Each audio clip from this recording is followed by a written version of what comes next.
everybody? It's your buddy, it's your pal Spaz, Phoenix, the YWC Reality Check, here to talk about MLP for a change and their Sacred Ground show coming up this coming Friday, going head-to-head with SmackDown. And that is Jake fucking DeMarco. What's going on, buddy? What's going on, my friend? Happy to be here on this beautiful evening as we celebrate MLP and their, just complete uprising. This year, they have done so much great stuff. It's kind of very impressive. And they've done it at a level which has been very consistent, might I add, as well. I've enjoyed, what they've had. What was the one back in March? Mayhem, I think it was. Yes. And then Resurrection. Okay. The one with PCO in the main. Because before that was Northern Rising. That was the one that I was at in Toronto. Okay. And I know there's Resurrection, and then there was some other one as well that we mentioned. The very first I'm one they terrible did with names. The very first one they did when they first came back was Forged in Excellence. That's what it was. That was really good. Forged in Excellence was very good. Yeah. So I remember that was like, let's plant our flag, and this is what we're gonna do. But it worked out perfect. Northern Rising was the one that I was at where they crowned the men's and women's Canadian champions. Resurrection was the one out in Quebec, headlined obviously by PCO. Very, very cool moment for him. And now we got Sacred Ground, which is coming from, oh my God, the graphic is small.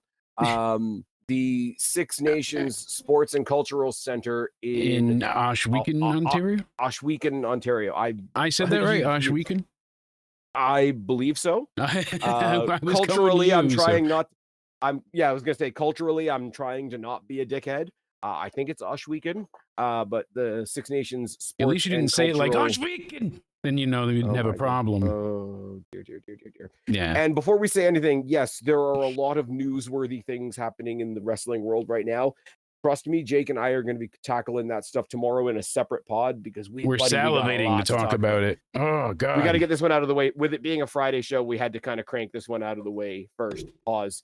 Giggity. As usual, when I come into an MLP show or talking about a Destiny show, and we will be talking about Destiny, there's some stuff that I've got a lot of stuff to say about, and some stuff that I have not very much stuff to say about, mostly because of who we know, who we're familiar with, who we got stories about, and who we're kind of just, hey, they're there as well. Yeah. So kicking it off, we got a 6-man tag: Brent Banks, Bryce Henson, Sheldon Jean taking on Bhupinder Gujjar, Billy Gunn, and Psycho Mike. Now, from my point of view on this one, Brent Banks, Bryce Henson, and Sheldon Jean are all wrestlers in that category of, I know I've seen them, I know they're great. Yes. Just don't ask me for much context. Yeah, what have they been doing the last few years? I don't know, but I know when I've seen them, they were very good. Yeah, they were always entertaining. You feel bad for dismissing them, but also it's like, well, did you give me a memory?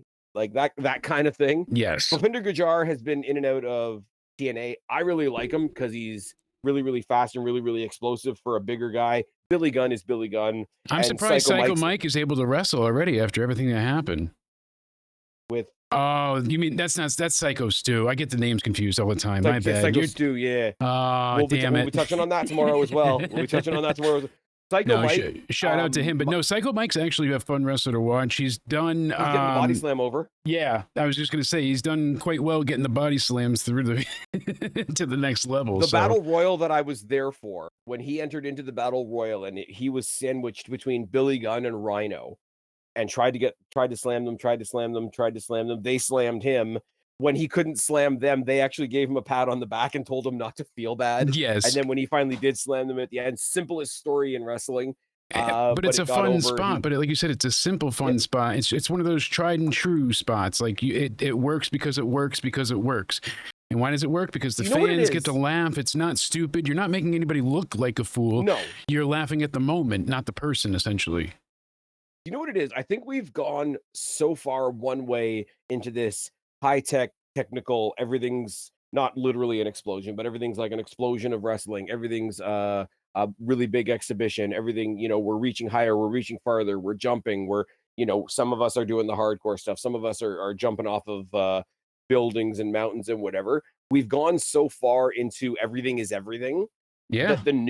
That I think the new thing that we'll get over is simple stuff. Absolutely. People are going Like back and taking into chance again, like the Adam Cole baby thing got over for a reason. We're seeing the resurgence of those type of moments and chance and silly, not that, I don't want to call it silliness, but people want to have no, fun again.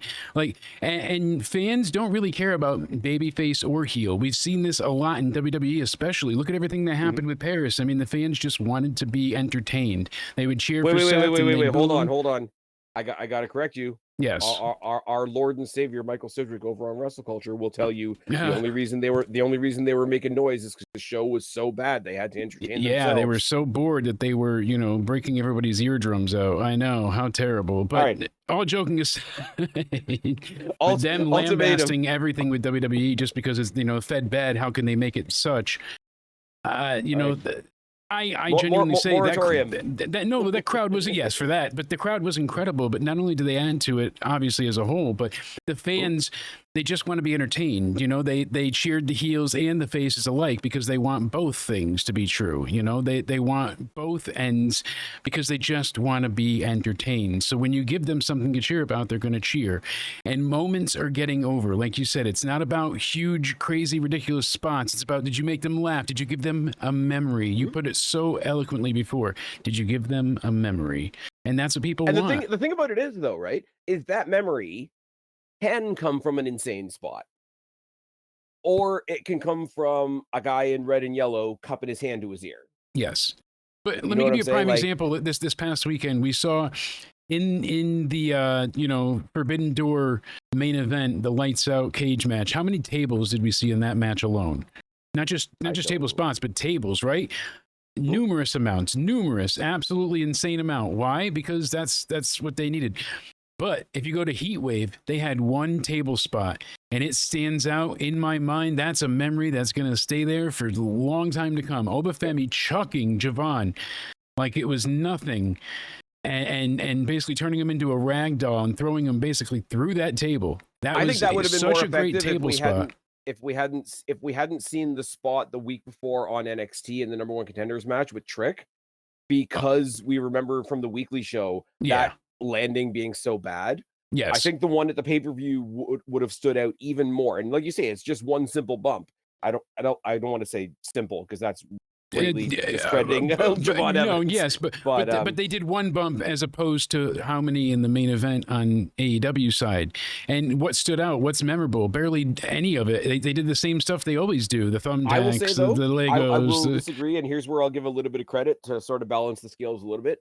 In amongst all those friggin' crazy spots that they did in that cage match that I don't really think achieved much of anything, in a whole match full of spots, if you make me remember your one spot, I think you get a different kind of credit. And that was I can't remember who he was fighting with, but Darby Allin and whoever he was fighting with taking the fall from the inside of the cage to the outside of the cage through the tables. That was still done really well. Oh yeah, it was done well.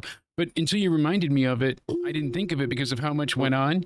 Versus that NXT spot is just rent free in my mind at this point, is what I'm trying to get at. And also, but again, so again, few to be spots, fair, a big one stands out.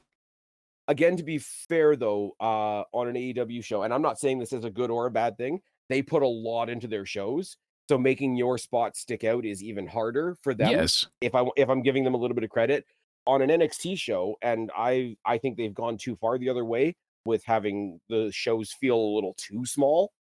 Because they only have the 5 or 6 matches, and already AEW has more than that, so it's hard to compete. But not saying Javon Evans doesn't deserve to stick out for that spot because it was crazy, but it's easier to stick out amongst maybe 5 or 6 spots than maybe 10 or 20 over the course of a longer pay-per-view. So if you have a spot that sticks out because it's the only one, or if you have a spot that sticks out amongst a bunch of other spots, I think both Javon Evans and Darby Allin earned their flowers, so to speak, in that regard. But I think something like Psycho Mike is even better than that, because some of the stuff Javon and Darby, and they have a lot of similarities in a lot of respects, you know, they're going to break themselves one day. Yeah. Psycho Mike going the simple route and like almost making the simplicity the gimmick, getting the body slam over. you still might go home bruised at the end of the match, but you won't go home with a broken back. Well, that's what I'm saying, and there's less risk, but it's just a point of, like Enzo always said, and I've said it 1,000 times, but his foot shuffle got way over than anybody doing a table spot, and that still stands. People want to be sports entertained there. UFC, they want bloodlust. You want to see a knockout or a really great, back and forth trade of strikes. With this, that's not the case. So we've really we've gone, like you said, too far in one direction where they were having only moments lately. I feel like WWE has been booking a lot of their stuff lacking the story, which makes them stand out, and instead using their focus on moments. They want to go viral. They want Seth to be the ruse. Oh, I'm not injured. They want these type of, oh my goodness moments, so that they have the surprise and I told you so's, and they want those moments above all else. And all right, I'm throwing the wall back up. Well, no, I'm going back. We're as we're into tomorrow. Well, this is what I'm using my superpower to bring it back. As where I feel like MLP has been doing things very story focused, even on a small scope, and that's one of the things that I appreciate with them. They're not just doing things to go and get viral when they could use it. Like WWE doesn't really need it, but MLP could certainly use going viral. But instead, they're not focused on that. They want to deliver the best product possible. So this opening, which will likely be the opening, this 6-man tag, should be damn good. Did they say anything? It's a conversation for another time. I'd be really interested to see what happened if somebody like an MLP got WWE ID status. That's what I'm saying. Like, if we can get more eyes on them, how the opinion would change, because now you're associated and blah blah blah. Simple question, and I know where my thing lies, and it lies with the people that I'm just more familiar with. I'm going with Bhupinder Gujjar, Billy Gunn, Psycho Mike, with all due respect to the guys on the other side of the ring that are probably going to make my picks look great. Probably. I mean, that seems to be the thing. I'm going to go the opposite just because. So you're going Psycho Mike and them. I'll go with Hanson, Sheldon Jean, and Brett Banks for sure then. It's about time we saw somebody with the last name Banks that we could look forward to watching on our TVs. Right. Anyways, so I got a match now where we're not actually going to talk about the match just yet, because it's Stu Grayson taking on Tarek versus Ace Austin in a triple threat. Yes. Now, for context, Tarek is now the Destiny, check it off your Spaz Phoenix bucket list, it's fine, world champion. Go figure, right? He won the vacant title. I still don't know what happened to Dijak carrying the title, other than Dijak and Bishop Dyer are now out there holding the MLW tag titles, which is awesome. Talk about Bishop Dyer in a second. Stu Grayson and Tarek was the match for the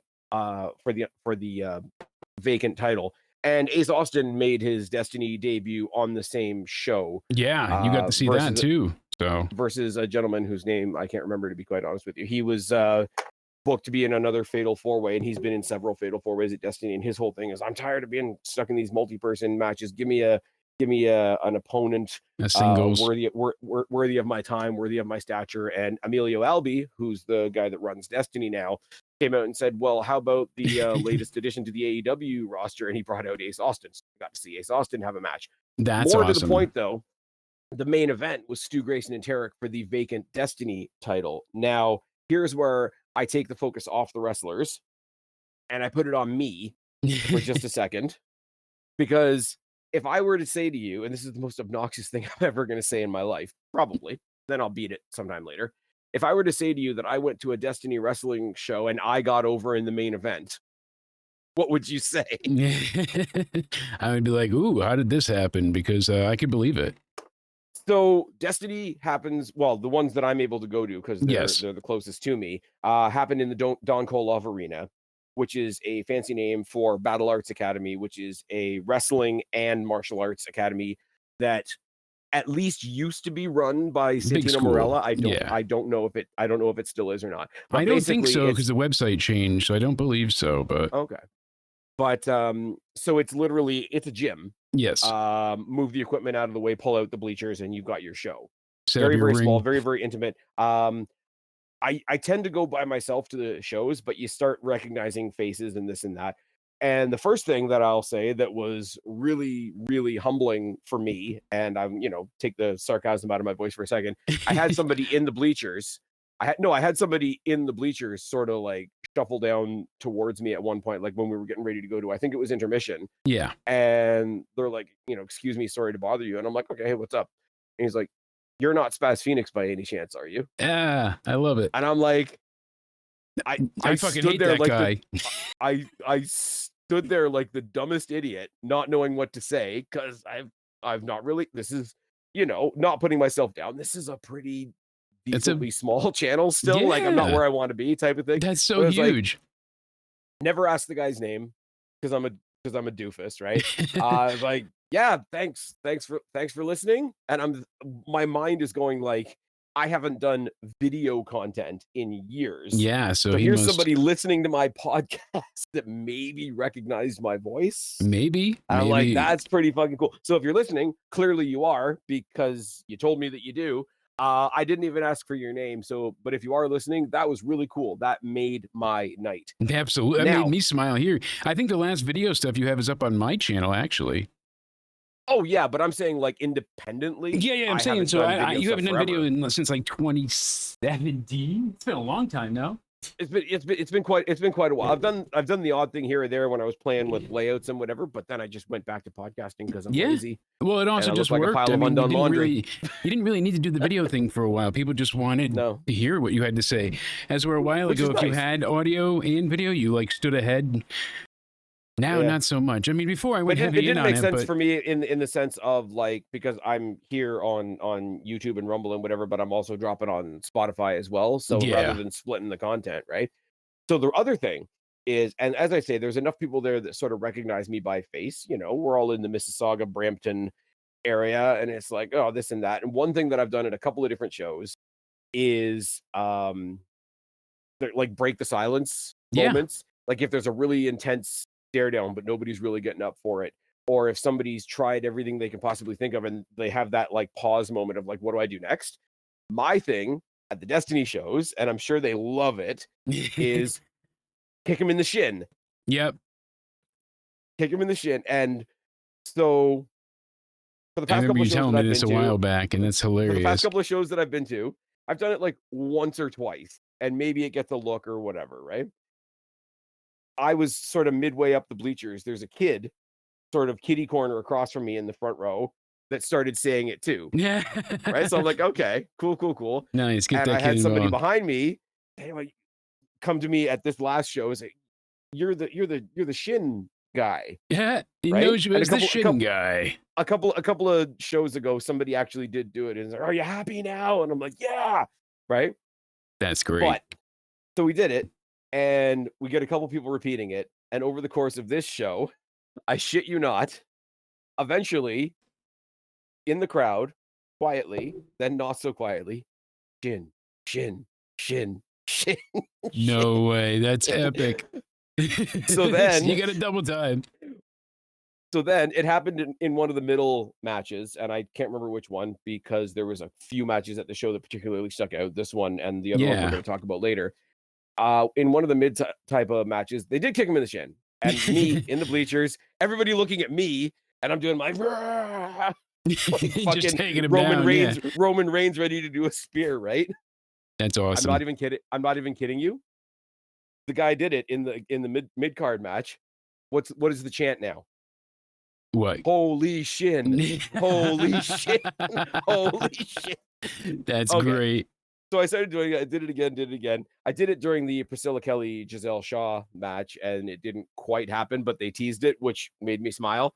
But then in the main event, Dun, dun, in the main dun. event, everybody's behind me at this point, and I'm like, this is like the most ridiculous wrestling show moment ever. Yeah. Doing the kick him in the shin, doing the shin. Tarek kicks Stu Grayson in the shin. Oh, there we go. Now, keep in mind, the other thing that's happening in this main event match is he's facing Stu Grayson, who's like all gruff and serious and blah, blah, blah, right? And the whole crowd And is calling him angry. Stu. But the whole crowd is calling him Stewie, Yes. which is great. That's a great nickname for him to have, Stewie. So shin. Eventually, Tarek stares at the bleacher side because there's a couple of rows of chairs on one side, a couple of rows of chairs on the other side. barely anything on the camera side, and then there's the bleachers where I'm sitting, right? So Tarek does it, Mhm. and everybody pops. As they Everybody should. in the bleachers is up. Shin, shin, shin. I'm getting like pats on the back and whatnot. It's the most ridiculous thing ever.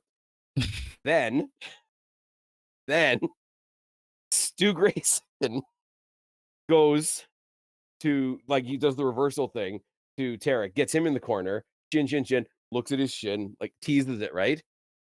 Chops him in the shin, hurts his own hand. Oh, God. And then he goes That's for a perfect. running headbutt. Um, what was it? Went to headbutt the shin and missed. So now you have to understand with Tarek, one of the chants is like punch, kick, chop, punch, kick, chop, punch, kick, chop, right?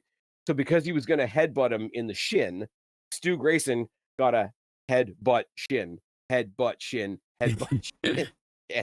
And throughout the rest, didn't matter what happened for the rest of the match. We went from shin, shin, shin chants to holy shin chants. And Stu's been at this for a long time, and we know it too. And this guy has been amassing, wins and losses all over. And unfortunately, the Dark Order really could have been something big. They really could have. I believe that. Look how over But they they were were in for the Brody AEW. Lee tribute, and then it became just Story's nothing. not over. Story's not over. Oh, I Couple know you. people, I know yours isn't. But my couple point people, is, you see couple him people in high moments like fiving me. this. Couple people high fiving me on the way out the door. Oh, absolutely. There's a plan. There's a show called Raising Hell. Yes. It's the same weekend as Halloween Havoc. Ooh. More than one person made the suggestion to me on the way out. WWE had the Cesaro section. I swear to you, Destiny Wrestling at the Raising Hell show the night after Halloween Havoc is going to have the Shin section. Nice. And see, this is what So I'm I got saying. over Like, in the main event, kind of, and also Tarek won a title. and it's awesome. And I was saying, like, Stu, he's great. I would love to have seen him take off anywhere. So for him to have fun and stuff like this and like play along and live it up, that's the stuff that I like to hear and see. Like, good to see that he's still enjoying it. I just wish that it would have amassed something big for him eventually. But that's awesome. That He not was only did you loving- get recognized, but you got over too. Nice. It was really funny because it's a different kind of thing. Like when the match in the crowd and like not just me, but everybody sort of got on board and it was all like we were doing a big group thing. Like we were telling the wrestlers what was happening, which is definitely not the intention most of the time, right? Yeah. But for him to clock it and do the chop to the chin, which was or to the shin rather, which was great, and then the headbutt shin and all that kind of thing, and remain like the grumpy, serious guy Yes. in a match that all became more and more and more fun. The win went to Tarek. Tarek is our brand new Destiny World champion. I should be talking more about him. Stu Grayson, like I got to take my hat off to him because he never cracked, he never broke, he never cracked a smile or anything. He just knows his role and plays along. Yeah. He played the grumpy guy at the party so well. So That's what I'm saying. Like, no matter which role you need of him, he does it and he's great at it. And I wish he got more credit for it. So coming out of Destiny, where Stu Grayson and Tarek fought for that title, and Ace Austin made his debut, now the three of them are having a match. Now, there's nothing been clarified here about the Destiny title being involved. They don't even have Tarek listed as the Destiny champion because I don't know how old the Wikipedia page is. So I'm not going to assume that the Destiny title is on the line, which is making me think it's going to be an Ace Austin win. Because Ace Austin showing that makes a lot of sense too. Ace Austin showing up at MLP is a big deal as well. Yes, it is, especially with him with the AEW ties. I mean, my worry is like when they end up spreading guys too thin in AEW, like Sasha, for instance. Mercedes has all 300 belts, and she's not going to go and drop said belts to all these different feds and go back to everyone and lose to their champion. She wants to face Millie McKenzie. She wants to face Millie McKenzie in a match because Millie McKenzie also has 6 belts. Yes. And apparently they're putting them all on the line. Yeah, so she's going to walk away with other 6, and what's going to happen too. Yeah, that's what I'm saying. But with the other 6, total, I'm saying she'll get another 6 added. And it's meaningless. It's pointless. It's like putting more garland on the tree. There's only so much that actually looks good. The rest just becomes tacky. I mean, it was pretty tacky to begin with. Going with Ace Austin wasn't a nice tree. It's going against even though it's going against my current champion, Yes. and Stu Grayson is awesome, but I think he's there to make the match awesome. I don't think he's there to win the match. I don't think he's there to win Um, either, but I feel wrong not picking him after I talked him up this much. So I'm definitely picking Stu. Fair enough. Fair enough. I feel like We I have feel like we I have owe it some. to him. We've talked our way into some differences 2 matches in already. Yes. I don't know anything about Chris Chambers or Taylor Rising, but it doesn't really matter because they're taking on the team of Yeah, PCO because and Shotzi Blackheart. yeah, you obviously have always liked PCO. You My love girl, Shotzi. I like Shotzi. I've never been a PCO fan. I know I respect him for what he does and how he still goes at such an older age, and the fact that he goes in such a way like he's not a schlump, like barely putting effort in. He goes. You know, he gives it his all every time, and it really shows in his matches. But the problem with that too is like it's just I don't know. He is starting to really slow down. You can see the wear and tear that's there, and I feel But like see, I think that's where the Frankenstein thing works in his favor because he can no sell it, some of it. No, not even that. Like, but what's coming off as him moving around like an old man guy is could just also be him being Frankenstein. yes. I like The PCO. character does play well, no doubt. I just feel we- like this could we- be a spot for a younger guy that could really use it at this point. Working with Shotzi is kind of how I feel, because Shotzi isn't really going to get anything from her being here, and she doesn't need to be pinned. Yeah, no, but like Shotzi as somebody who I don't think got her due in WWE. no, I don't she want didn't. her entering her like I'm putting a over era yet. Yeah, Even if she's not the one that eats the pin, I don't want it, right? And No, she just exactly. had the like fight over who's the real indie god with what's his name, Matt Cardona. So let's have some fun with that. No, what I was gonna say about PCO, and is not on the top of any of my list. It's just if we're gonna have a PCO match, it's gonna be a PCO match. It's kind of Yes. like he's kind of like Raven in that way. You say Raven, you know what a Raven match looks like. You have PCO, you know what a PCO match looks like. And you know what? Whether it's by an inch or a mile, PCO is going to slightly go over Yeah. what you expected. But the way I explain my fandom of PCO is you and I both listen to Simon Miller. Simon Yes. Miller talks a lot about Repo Man. Yes. And his whole thing is gotta love Repo Man because Repo Man's the guy that exists in wrestling to tell you that wrestling can be anything. Yeah. PCO's kind of like that for me. Oh, I get that. I came up with I was talking to I think it was Big Nick from our friends over at the Wrestling for Life Network, and it's one of those like, oh, do you hate this company? Do you hate that company? Do you hate this type of wrestling? Do you hate that type of wrestling? Yeah. The best way I could come up with to say that, like, whenever I'm watching wrestling, whether it's WWE, NXT, ROH, MLP, Destiny, you know, if somebody shows me something from New Japan, even if I am watching be at their show in a couple of weeks, when I'm watching wrestling, I'm in the wrestling world, right? Yeah. And the wrestling world can have a 5-star classic, or it can have a guy that was set on fire, or it can have an Iron Man match, or it can have Frankenstein, or it can have somebody's eye poked out, or like the wrestling world can be all of those things. So when you step into the wrestling world, you can have all of those things. What I like or don't like are the things that make me happy that I'm in that world or not happy that I'm in that world. And that's not attached to any initials. That's not attached to any particular like group or demographic or identity or anything like that. If I'm watching something that makes me say, I'm glad to be in the world, or if I'm watching something that says, why am I in this world? Yeah. Like that's what draws you in. That's what makes it better. Yeah. And when I see something like PCO makes me happy to be in the world. He might not have the best match. It might be like the third or fourth best match on the card. It might not even be one of the best matches, but like a character and a creation and a what do you want to call it? Like a gimmick like a PCO makes me happy that I'm in the world. No, I totally understand that. Yeah. And I don't know anything about Chris Chambers or Taylor Rising, so this is a very slanted view on this match. I know very little about them both, and I think the Stars need to win this one then. Yeah, I agree with you there. I think that's basically what has to happen. Going to go with PCO, even though you don't like him. PCO and Shotzi, yeah. I think that's probably the best way to go out of all of it. I'm more so going for Shotzi, and I think the specific combination of Shotzi and PCO also works.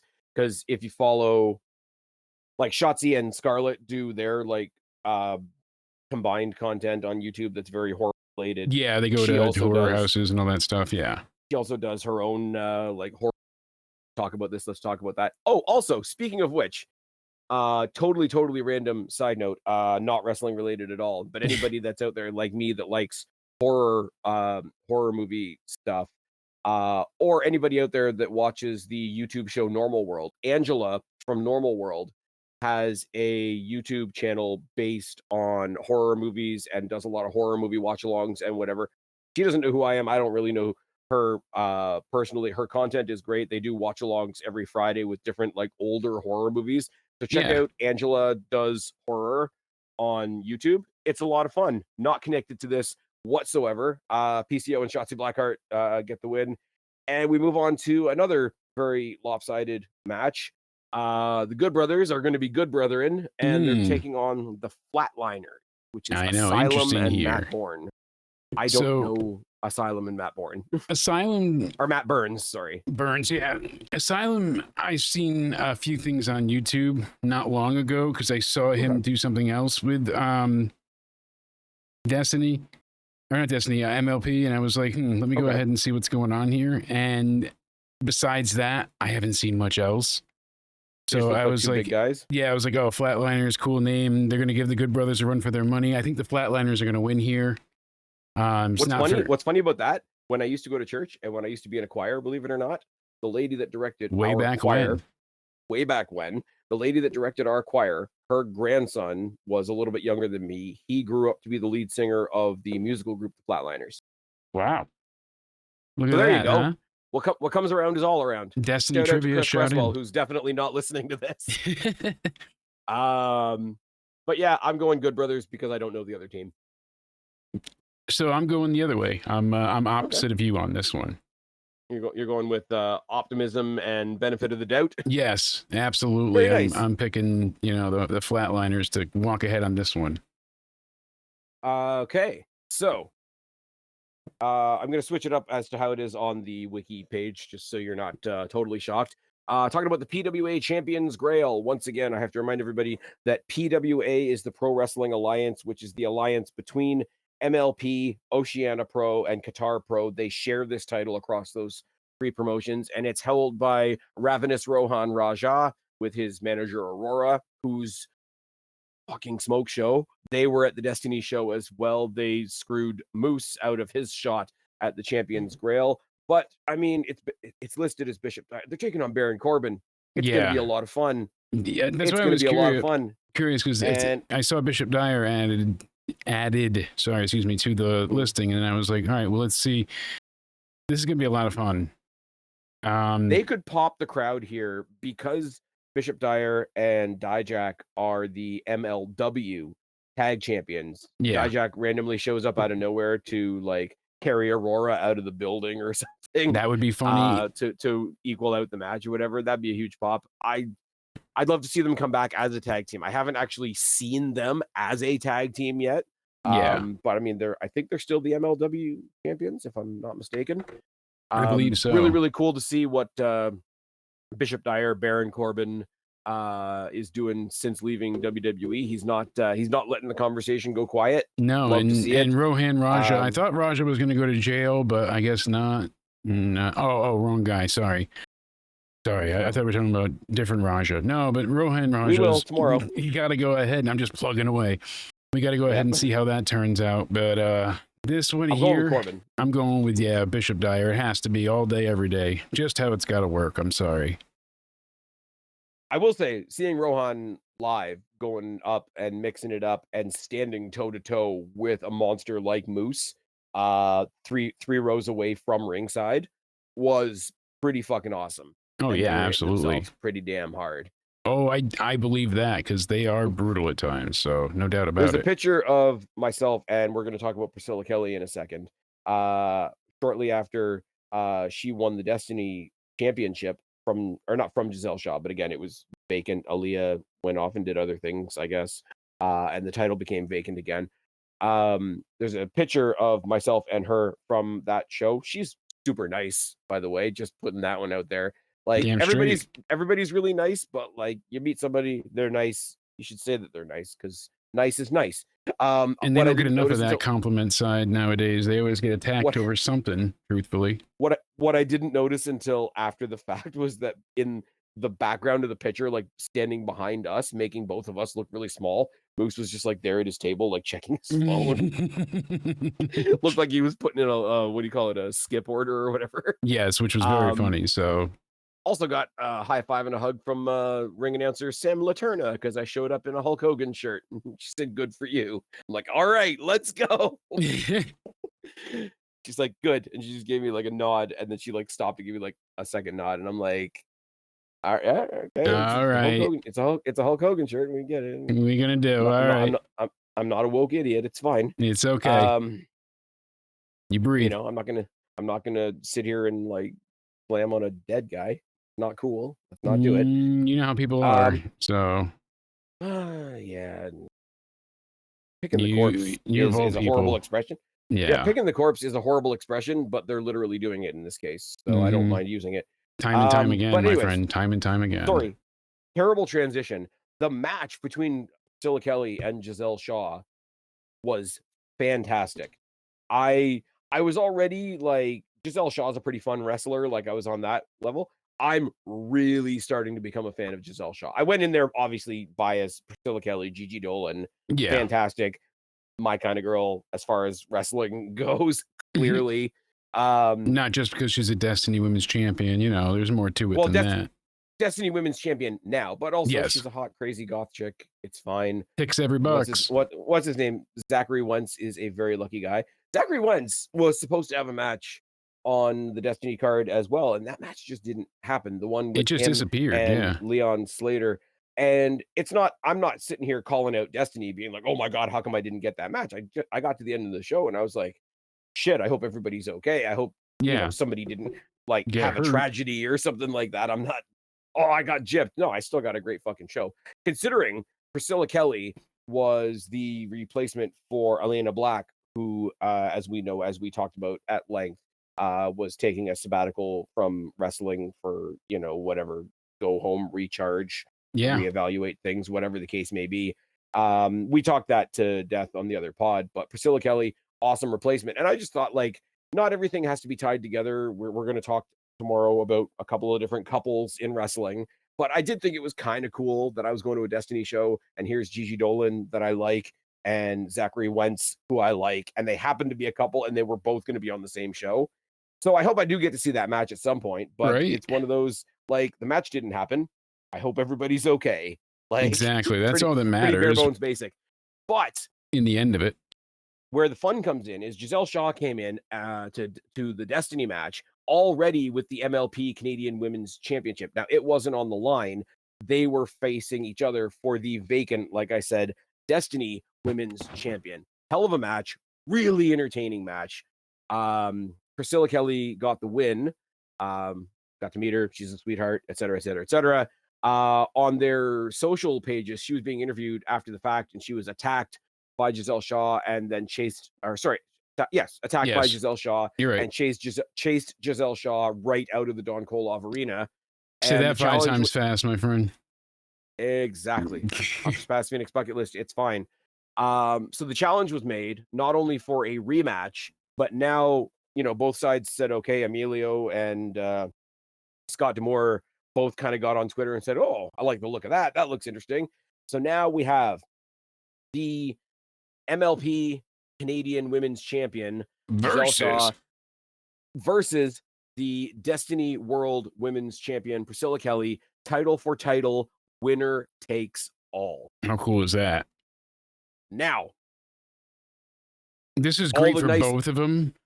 all the And nice things that I've just said about Giselle Shaw, yeah, go out the window. Priscilla Kelly better win this. Yes, I agree. And I think she's going to as well. I think it's her Yeah. time. She didn't get the rub that she deserved from WWE, not by a long shot. And this is huge for her. She's deserved it. She's earned it. It's, you know what I mean? Like, she's great in and out of the ring. She's entertaining. She's obviously gorgeous. She's got a huge demographic of fans that follow her. You know what bugged me What's that? about it, right? And if I think back to when I was first introduced, like I had heard the name Priscilla Kelly and I had heard, some of the stunts that she had pulled and whatnot. Um, Just a few. when they debuted in NXT. It was during the Women's Mae Young Classic, and they paired her with Cora Jade as Yes. opposed to pairing her with JC Jane and Cora Jade with Roxanne. Roxanne Perez, which happened later on down the line. And Anyways, yeah. for like the two matches that they had, Cora Jade and Gigi Dolan as a team worked. They had Yeah. chemistry. They feel Making like me they think played off back of from each a other while really ago, but well. yeah, they did. And yeah. So the one thing that does kind of make me question this here, and where I might think that Priscilla Kelly may not hold on to the Destiny title, is because it wasn't her spot to begin with. It was a spot that she kind of filled in for Elena Black at the last minute. Yeah. So if that was always the case, and it was just a case of we'll get the Destiny title represented on an MLP show, which is awesome, which is a platform, et cetera, et cetera, et cetera, then it might go the other way. But then again, if it goes to Giselle Shaw, then you've got an MLP champion that's also carrying the Destiny title on MLP, which has a huge platform. Yeah. And that leads me to the other announcement that was made at Destiny when I was there at the show is for all the times that you guys have heard me talk about Destiny shows and, checking off your Spaz Phoenix bucket list, etc., you can check them out starting in January. Yes, Destiny indeed. Wrestling current shows and their library, apparently, I'll have to double check that, but I think it's their entire library will be available on Roku. Yeah, when I read it's the whole library, but still, that's which is awesome. Yeah, I'm so excited for these people because now they're going to get to go and be soon the #3 wrestling company. #2 is TNA and #1 be WWE. So, but imagine if they could outtake, that portion, because we don't even know if AEW is going to have a TV market going forward. We have a lot to talk about tomorrow, but like you said, I do. I'm behaving myself and I'm being nice until tomorrow. Tomorrow I am not going to be nice. Tomorrow I am not going to be an adult. And for the main event, I'm sorry, yeah, I'm going with Priscilla Kelly, even though I think there's a couple of logical things that might lean towards Giselle Shaw.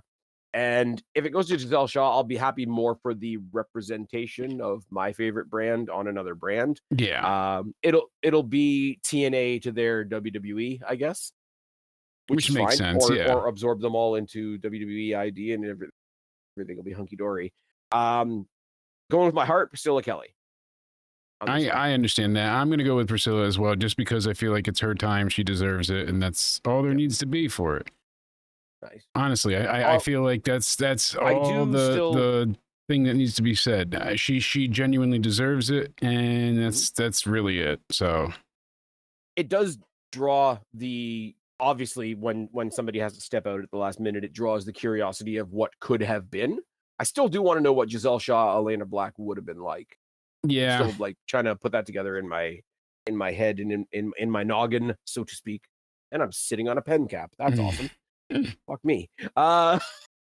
Random. This is not a visual medium, but for anybody wondering, I was indeed sitting on a pen cap. Main event. What the fuck just happened to this podcast? Main event is where did we head into? Is a very, very cool match, but it is the most foregone conclusion match on this card. It's Josh Alexander, the current MLP Canadian champion, defending against TJP. Now, TJP is another one that never really got to flex in WWE. I've caught the odd thing that he's done in other places, and it looks like he's very expressive, very creative in some regards, and he never really lost the chip on his shoulder. Really happy for that. Really happy for another chance to see him. But Josh Alexander is right now pretty much a god in Canadian wrestling. Yeah, no kidding. You're not going to beat him. It's just not going to happen. Nor should it right now. Should it? I mean, realistically, I don't think so. Yeah. I mean, I don't think he should be it's going to be a really all. good match. Now, for those of you out there that weren't watching TNA back, I think it was back when it was still Impact and we were in COVID times and there wasn't very much audience and whatever. These guys went out there in front of almost no audience on an episode of Impact and had an Iron Man match for an hour. Yeah. It's fantastic, but it's kind of like Walter Ilya Dragunov in the sense of you want to watch it, but you don't want to watch it because it's from that time. Exactly. Now this doesn't have the rigid, oh my god, these guys are going to go man match, but I still want to see what they can do. I've been watching more Josh Alexander outside of his current big contract than I have in his current contract. Let's Yeah. just say that. But like as soon as they announced the MLP Canadian Championship at the show that I was at in that big like contest for the gold like battle royal that became a singles match at the end between him and Matt Cardona, which was a lot of fun, really interesting way to end a battle royal. I like that. Yes. But Josh Alexander ain't losing this, man. Like, and that's not a bad thing. I predict an insanely good match. The Yeah, fact that I I know don't who's see him winning does losing not take either. away. And for like I say, like I have seen TJP outside of WWE doing some stuff. He was in TNA for a bit as well. It's a case of I haven't seen TJP in a while. What's he wrestling like these days? He in the fight graphic. Where the frig is the fight graphic? Come on now. Was he not in Come New on now. Japan last? I would not be the one to ask about New Japan. I didn't know if it was something you saw in front of you or not, but I know he was there for a while, but I think that's where he last came from, was the New Japan booking. And I mean, he was just really doing well, making a name for himself. He's got like weird, cool like mask on, the red contacts and the black and red gear and all that. Yeah. So a little on the darker side, which again, it's sort of up my street. Like it's not quite Demon Balor, but it seems to sort of stylistically anyway, it seems to lean that way. And in the ring, the guy's not a slouch. No, by any stretch not. of the imagination. It's one of those, I've already said it, but I'll say it again. It doesn't lose anything by the fact that I know who's winning. Yeah, certainly. Like you've got that said and done. That's all there is to it. There's no way around that one. Like that's what's happening. I don't know. I think we've fallen on opposite sides of the scale on a lot of this, more than we have on a card in a while. Exactly. So, go figure. But we've been kind of on the other side of things for the most part. And I can't help but laugh, though, because what lines up indeed just does line up. But for the rest of it, I feel like you and I we've been on those paths for a while now, like of who we like, who I like versus who you like. And it just kind of lines up. Like I said, you're just going on the Good Brothers because of like recognition, not knowing the Flatliners. But I'm kind of going the opposite, as I only know Asylum. I don't know Matt Burns. I was gonna say, well, that's how I made my pick in the 6-man as well, just because Brent Banks, Bryce Henson, Sheldon Jean, I don't have as much to say about. Ace Austin just feels like the biggest name in the match, respectfully. Shotzi, I'm always gonna vote for Shotzi. The Good Brothers, I don't know the other team. Priscilla Kelly is my bias. Bishop Dyer is my bias, and Josh Alexander's like the most obvious win of the night. So it's a pretty good card. I'm not gonna lie. The main two title matches sort of sit above everything else for me, but it doesn't mean that the rest of it is going to be bad. Yeah, I'm not gonna lie, because it's title versus title and sort of company versus company. I wouldn't mind the women's match main eventing this. I wouldn't either, and I think it would certainly, because it's like you said, title for title, it holds its own weight there. Like it's momentous enough where it's not looking like you're pandering either. Yeah, honestly, I'm just saying Kelly 2 belts. I'm down for it. Kelly 2 belts. She walks back into the Don Kolov with that shiny Maple Leaf championship. Yes, indeed. Anyways, I think it's owed. That's for darn sure. Yeah, I think it's going to be a lot of fun. Absolutely. A lot of fun. You know what's going to be a lot of fun? Tomorrow's podcast, where you and I, as we've teased many times throughout in this, we've got a lot to talk about, more than just Raja Jackson. I mean, there's so much going on now deep in with WWE, and I want to pick your brain about one thing as well. I know you've got a few topics, but I've got some things to ask you. Plus, I've got an interesting update on this Jericho situation that I want to run past you as well. So we've got things to discuss. I will say, because we obviously we're going to be talking about All Out / WrestlePalooza weekend. The best thing that could happen right now is WWE get the lawyers out, break Jericho out of his contract, and he makes his return at WrestlePalooza. Right. This is not a topic that I was saving for tomorrow. No. But I'm just going to put that out there into the ether. I don't think they would do it because optically it's not great, but it'd be really funny. It would be. I like funny. Yes, indeed. It would be funny. Anyways, this has been a lot of fun. I said we would keep it short because tomorrow is going to be long. Pause. Jake, tell them where to find you. You can find me on YouTube at Jake DeMarco, or you can look me up on Twitter /X, as well as Instagram, Rumble, It's all at Countdown Ended. You can find us on TikTok. That's right. It's Jake.CountdownEnded. And we're over on Spotify. You can look us up over on Into Somewhere on Spotify. And you guys know where to find me, or you wouldn't be here. We're going to be back hopefully tomorrow if life doesn't kick Jake in the nuts again. But until then, I've been Spaz. This has been Jake. Subscribe up there, talk down there, start a conversation, keep all these conversations going. Don't be a stranger. I'll talk to each and every last one of you later. But for right now, me and Jake are tagging out. Bye, guys. Kelly Two Belts.